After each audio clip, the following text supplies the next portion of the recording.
Non, Anne-Sophie a regardé Emmanuel Macron sur TikTok. Mais bien sûr. Beaucoup de réactions d'ailleurs, on en sourira tout à l'heure sur les réseaux sociaux. On s'est notamment beaucoup moqué de son t-shirt. Est-ce bien le rôle d'un président d'apparaître en t-shirt sur les réseaux sociaux? Bah tiens, Yannick est avec nous depuis la Marne. Bonjour Yannick. Oui, bonjour. Emmanuel Macron qui veut s'adresser aux jeunes, c'est la bonne méthode sur TikTok, sur Instagram? Non, moi, personnellement, j'ai trouvé ça grotesque. Je trouve ça grotesque. Pour moi, de passer par les réseaux sociaux, c'est vraiment de prendre le pire des raccourcis pour s'adresser à la population.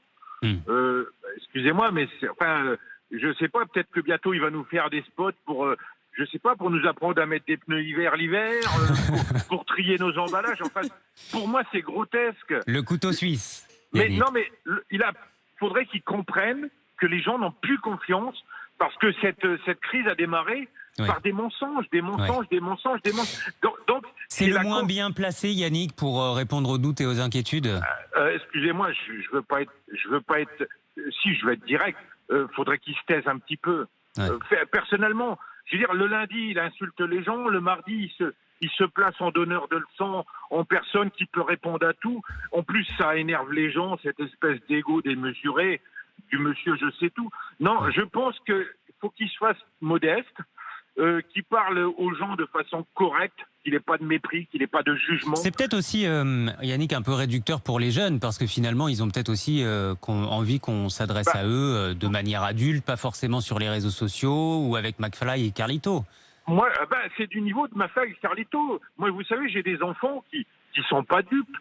Ils m'ont dit tout de suite, mais enfin, c'est limite de la propagande pour plaire aux jeunes. C'est un mot fort, propagande, mais on en est là.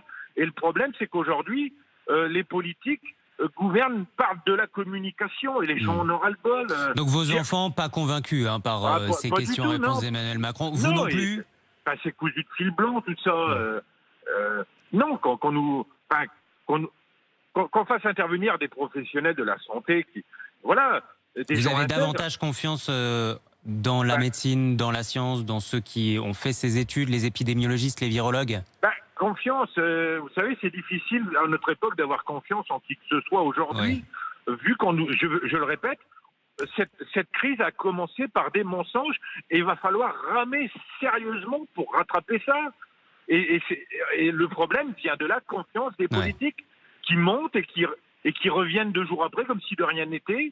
Et en tout cas, c'est pas en 30 secondes ou 1 minute sur TikTok et Instagram que ça reviendra, mon cher Yannick, à vos yeux. Vous continuez, 32-16. Dites-nous ce matin si, comme Yannick, vous avez des enfants, est-ce que c'est vraiment la bonne stratégie? Est-ce qu'Emmanuel Macron a plus de chances de convaincre qu'un épidémiologiste? Allez-y, faites comme Yannick, rejoignez-nous. Merci Yannick, bonne journée à vous dans la Marne, 6h12.